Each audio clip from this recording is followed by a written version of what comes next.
ruiné nos économies et qui nous a aspiré toutes nos forces vitales alors qu'on n'a pas encore fini de payer. Que faut-il faire devant la violence de la dette? J'entends les latino-américains. Ils nous ont dit, Monsieur le Président, la deuda es impagable. La dette est tout simplement impayable. Oui, Monsieur le Président. Elle est impayable parce qu'elle est illégitime. Elle est impayable parce qu'elle est violente. Elle est impayable parce que tout simplement, elle est insoutenable.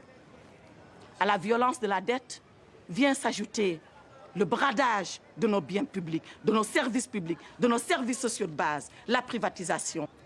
Après avoir privatisé la santé, alors que entre juin et septembre 2005, 42 000 personnes sont mortes du choléra, cette maladie du Moyen-Âge qu'on croyait à jamais éradiquer de nos villes et de nos campagnes. Mais qu'on n'aille pas plus loin, Monsieur le Président. Ici, dans cette chambre, gît et gémit un malade. Entendez-vous sa complainte? Elle m'est parvenue aux oreilles et nous privatisons la santé. Ce n'est pas fini. On privatise l'éducation. Conçue comme un droit universel, l'acquisition du savoir et de la connaissance, qui doit être la chose la mieux partagée. Pendant que 2/3 de nos enfants sont analphabètes, on nous demande de payer pour acquérir le savoir et la connaissance. Ce n'est pas fini, Monsieur le Président. On a privatisé, on a bradé nos services publics. Comment privatiser l'eau, Monsieur le Président? Le Djoliba, le Sénégal, le Zambèze, le Limpopo, nos fleuves privatisés avec nos contes, nos légendes, nos traditions, enfouis dans les courants, dans les rivières et dans nos lacs. Cela n'est pas admissible. Ce peuple, c'est la veuve qui pleure la mort prématurée de son mari, enfoui sous les décombres de l'ajustement.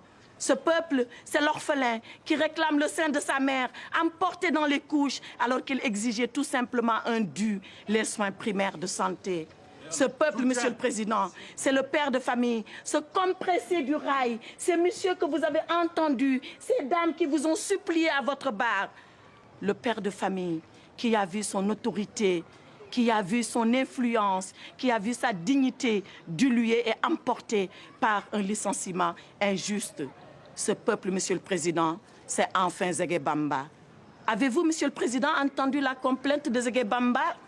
Ce paysan qui vous dit « Mais pourquoi, comme alors, je ne sème pas?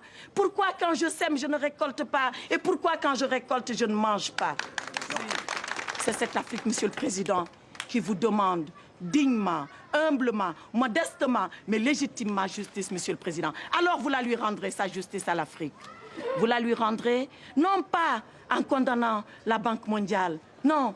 Vous la lui rendrez tout simplement, Monsieur le Président, en renvoyant la Banque mondiale, le FMI, l'OMC, le G8, tous leurs affidés et leurs complices à leur mission première, celle-là qu'ils n'auraient jamais dû oublier et qui met l'homme comme finalité de toute action humaine.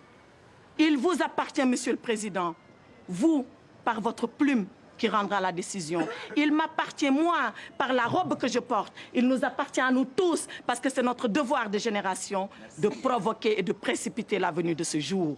Car il y va de l'équilibre du monde et de l'avenir de l'humanité.